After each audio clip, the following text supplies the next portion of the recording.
Nou vanoggend is die tema in die hand van die Here.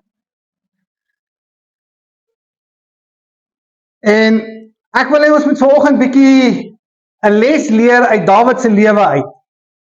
Ons gaan bietjie na Dawid se lewe kyk en 'n les leer uit Dawid se lewe uit. En ek gaan begin by 2 Samuel 24 vers 1. En die troon van die Here het weer teen Israel ontvlam. En hy het Dawid teen hulle opgesteek met die woorde: gaan tel Israel en Juda. En die troon van die Here het teen Israel ontbrand. Ekskuus, van die ander vertaling sê ontvlam. So, het ontbrand, ontvlam. En dan sê hy Dawid aangehits eintlik om die volk te gaan tel. Nou, as ons na hierdie eerste ding kyk, dan is dit baie duidelik dat die Here was kwaad vir Israel gewees. En Israel moes iets verkeerd gedoen het. Maar die woord sê nie vir ons, wat het hulle verkeerd gedoen nie? Wat het hulle gesondig nie?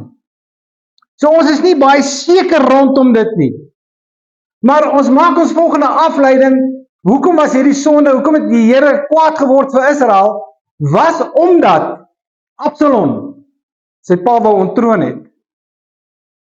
En hy wou op sy pa se troon gaan sit het. En baie van die volk Israel het Absalom ondersteun. Ons sal onthou dat Dawid moes gevlug het voor Absalom.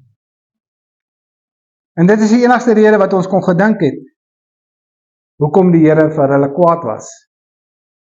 Omdat hulle gesondig het teenoor die Here. Maar die vraag wat ons moet vra is, het die Here werklik waar Dawid gebruik om die volk te straf? Het die Here werklik waar Dawid versoek om die volk te tel?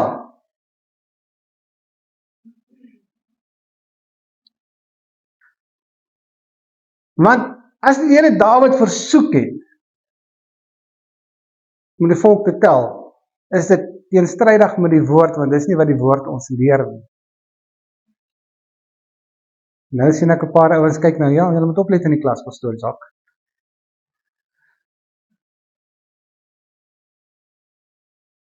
Want Jakobus 1 vers 13 sê, laat niemand wat versoek word sê, ek word deur God versoek nie. Want God kan nie deur die kwaad versoek word nie, en selfs versoek hy niemand nie. Laat niemand wat versoek word sê, ek word deur God versoek nie. Want God kan nie deur die kwaad versoek word nie, en self versoek hy niemand nie.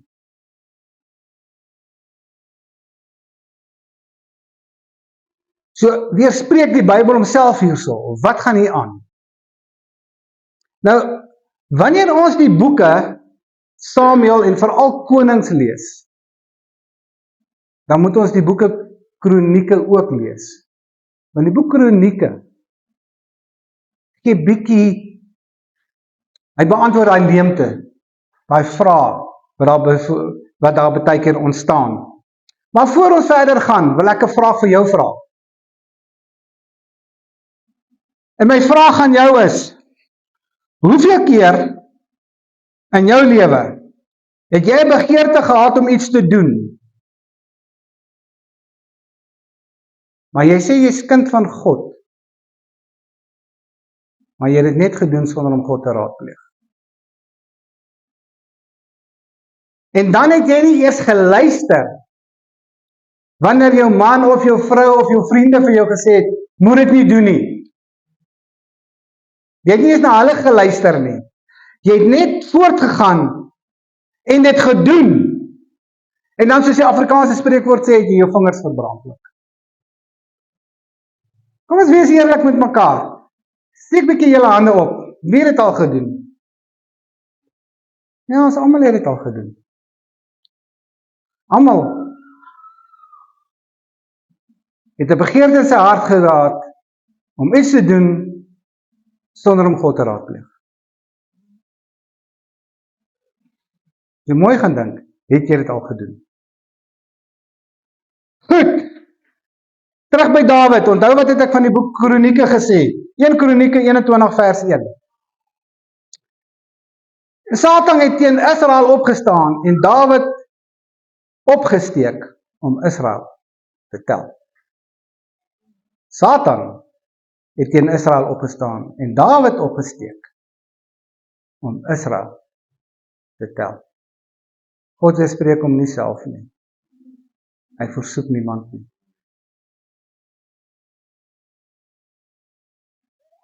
Dawid wou baie graag hierdie volk getel het. Hy het 'n begeerte in sy hart gehad om die volk te tel. Maar dit is so duidelik dat Dawid het God nie geraadpleeg nie met hierdie begeerte van sy hart nie. Hy het God glad nie geraadpleeg nie. Doen ons dit nog nie, maar partykeer baie keer nie, dieselfde nie. Ons raadpleeg God partykeer nie, wanneer ons hom moet raadpleeg, doen ons dit nie. En omdat dit Dawid se begeerte was, en hierdie begeerte het hom so na in sy hart gelê, het God toegelaat dat die Satan hom versoek. Het God toegelaat dat die Satan vir Dawid mislei, om voort te gaan met hierdie begeerte van hom.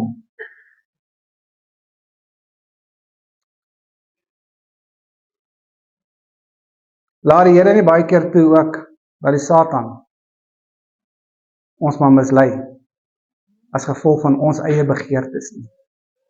Omdat ons nie God wil raadpleeg nie. Was dit verkeerd om die volk te tel? Nee, dit was nie verkeerd nie. Glad nie verkeerd gewees om die volk te tel nie. Inteendeel, in Eksodus 30 vanaf vers 11 tot en 16 en ook in die boek Numeri sal jy kry die voorgeskrewe reëls wat neergelê is hoe die volk getel moet word en wat gaan gepaard daarmee. Gereeld het hulle omgegaan en gereeld het hulle nie die volk getel nie. Hulle het gereeld offergawes, geld gaan ontvang by die volk. En daai geld het hulle gebring na die tabernakel toe, want die tempel het daai tyd nog nie bestaan nie. Was die tabernakel gewees. Die tempel is net later gekom. Gereeld is daai geld na die tabernakel toe en later na die tempel toe gebring vir die priesters en die leviete om hulle te onderhou. En daarom het hulle gereeld daardie geld gaan haal en daai geld tabernakel toe gebring. En terselfdertyd het hulle die volk ook getel. Maar Dawid het glad nie in gedagte gehad om die geld te gaan haal nie. Dawid se gedagte was, hy wou gekyk het hoe sterk sy weermag is, hoe groot sy weermag is. En Joab, die hoof van die weermag, ontvang hierdie opdrag van Dawid af. Oor mooi in vers 3, 2 Samuel 24 vers 3, is Joab aan die woord en hy is besig om met Dawid te praat. Maar Joab het vir die koning gesê, mag die Here, u God, by die manskappe nog 100 maal soveel byvoeg, as wat hulle is, terwyl my Heer die koning dit sien. Maar, my Heer die koning, waarom wil u dit so graag doen? Hy vra vir hom, maar, waarom wil jy dit so graag doen? Wat is die rede hiervoor? Hoekom wil jy weet hoeveel manskappe het jy? Ek kan nou verder gaan en vra, wie het vir Dawid op die troon gesit? God het. Wie het hom elke keer oorwinning gegee in oorlog? God het. Hoekom wil hy weet hoe groot is sy weermag? Wat gaan hy doen as hy weet hoe groot is sy weermag? Gaan hy dit vir hom bewys hoe 'n goeie koning hy is? Gaan dit vir hom bewys hoe goeie mens hy is? Gaan dit vir hom die mag gee om van ander nasies te sê, hoor hierso, konings voor julle teen my optree, laat ek julle 'n bietjie vertel hoe sterk is my weermag, hoeveel manskappe het ek tot my beskikking? Of was dit maar net eie eer en trots gewees, wat Dawid gelei het daarheen, om sy manskappe te laat tel? Want is baie duidelik, dat Joab was nie ten gunste daarvan gewees nie. Joab het hom gewaarsku eintlik, om hom te vra, hoekom wil jy dit doen? Waarom wil jy dit doen?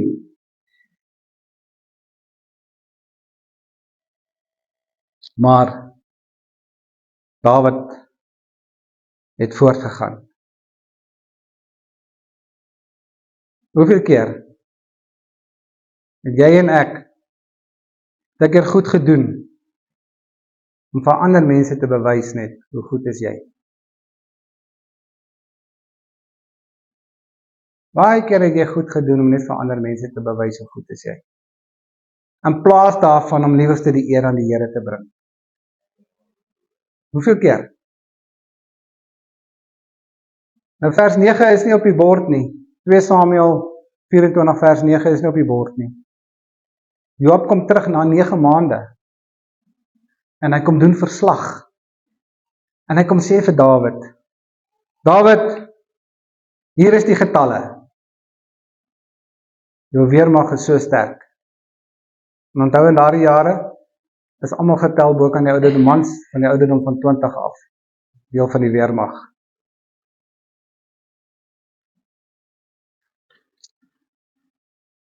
So Dawid ontvang hierdie verslag.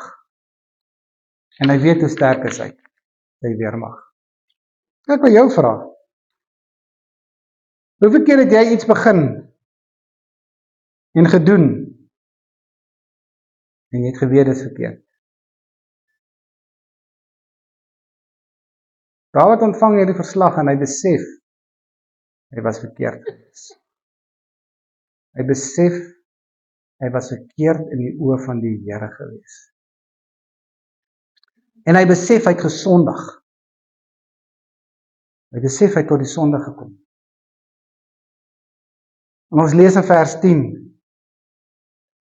2 Samuel 24 vers 10, maar Dawid se gewete het hom geplan, nadat hy die manskappe getel het. En Dawid sê vir die Here, ek het ernstig gesondig deur wat ek gedoen het. Here, skeld nou asseblief die sondeskuld van u diensknegt kwyt, want ek het baie dwaas opgetree. Dawid roep na God vir genade. Hy roep na God vir genade. Here, vergewe my. Ek was dwaas gewees. Maar interessant, God gaan steeds voort en straf die volk. En ons lees dit daar in 2 Samuel 24 vers 17. En Dawid het met die Here gepraat, toe hy die engel sien wat die manskappe tref. En hy het gesê, kyk, ek is die een wat gesondig het. Ek is die een wat afgedwaal het. Hierdie manne is maar kleinvee. Wat het hulle gedoen? Laat die hand asseblief teen my en my familie wees. Dawid sien dit en hy roep hulle as skape, hierdie is manskappe. Die ander vertalings verwys na, en hy verwys daarna, hierdie is maar kleinvee, skape. Die ander vertalings praat van skape. Hy sê hierdie is maar skape. Wat het hulle verkeerd gedoen? Hulle het nie gesondig nie, ek het gesondig. Tree op teenoor my en my gesin. Wat se beeld sien ons hier? Dawid kom aan en hy tree in vir die volk. Sien ons 'n beeld van Jesus Christus? Jesus Christus in die tuin van Getsemane. Vader, as dit u wil is, laat hierdie beker by my verbygaan, maar as dit nie u wil is nie, sal ek uit hierdie beker uit drink. So ek sal al die sondes van hierdie mense op my neem. Ek sal die sondes betaal. En ek gaan lees asseblief die hele hoofstuk 24. As jy verder gaan lees, dan gaan jy sien Dawid moes 'n offer bring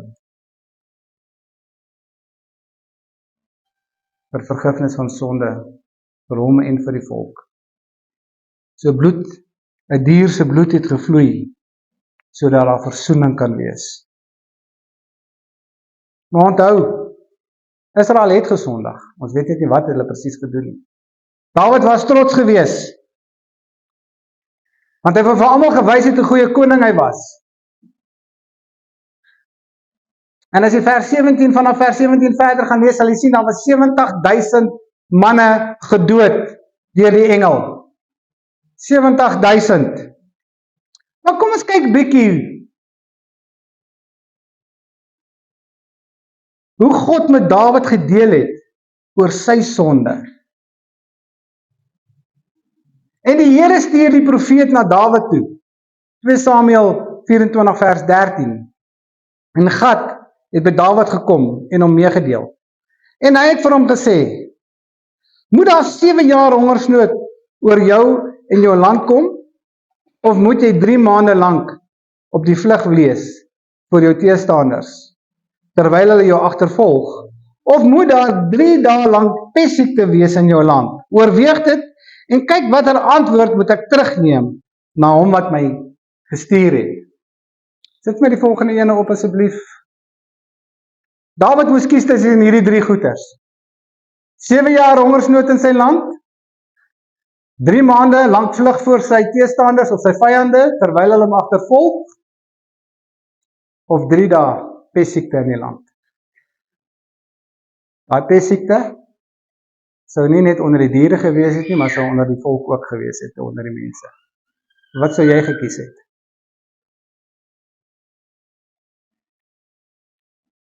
Ek dink ek sou nommer 3 gevat het. Dis net 3 dae. Maar kom ons kyk wat doen Dawid. 2 Samuel 24 vers 14.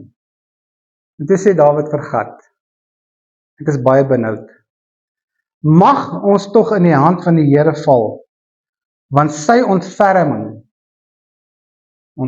is ook genade.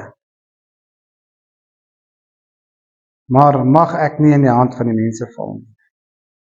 Mag ons tog in die hand van die Here val, want groot is sy ontferming. Groot is sy genade. Dawid sê ek gaan nie kies nie. Ek val liewerste in die hand van God. Want sy genade, sy ontferming is groot. Dawid doen die regte ding. Dawid weet dat God 'n God van genade is. Dawid weet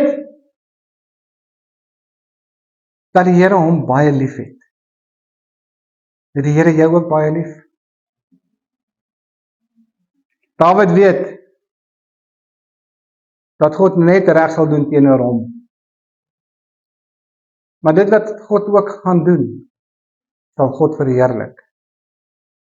En om die rede kies Dawid nie. Ek val liewerste in die hand van die Here, voordat ek in die hand van die mensdom val. Dis wat Dawid eintlik sê. Want by God is genade. Mense het nie genade. Mense sal liewerste die mes wat hulle in hulle rug gesteek het, nog 'n draai gee ook. Maar God het genade. So laat God kies wat met my moet gebeur. Ek vertrou die Here voordat ek mense vertrou. Dis wat Dawid sê. Ek kies nie. Ek val in die hand van die Here. Want by hom is daar genade. Maar by die mensdom is daar nie genade nie. Laat die Here kies. Laat die Here kies. En as jy dan verder gaan lees, dan sal jy sien, Dawid bring offers aan die Here. Ek wil vir jou 'n oombliekie vra om net te staan daar in jou bank. Staan. Ek wil hê jy 'n bietjie jou hande so voor jou uitsteek en na jou hande kyk. Steek jou hande so vooruit. Kyk na jou hande.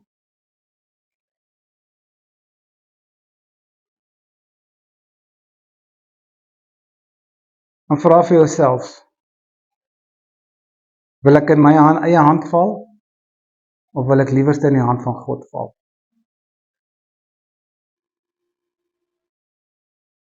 Wat is die uitdaging wat jy het? Is dit siekte? Huweliksprobleme? Is jou omstandighede wat jy net nie meer kan hanteer nie? Het jy dalk 'n swak selfbeeld? Wat dit ook al is. Mag hierdie simboliese hand waar jy na nou kyk, God se hand wees. En plaas jouself daarin. En sê vir jouself, ek plaas myself liewer in God se hand. Ek val liewer in God se hand, voordat ek in die hand van 'n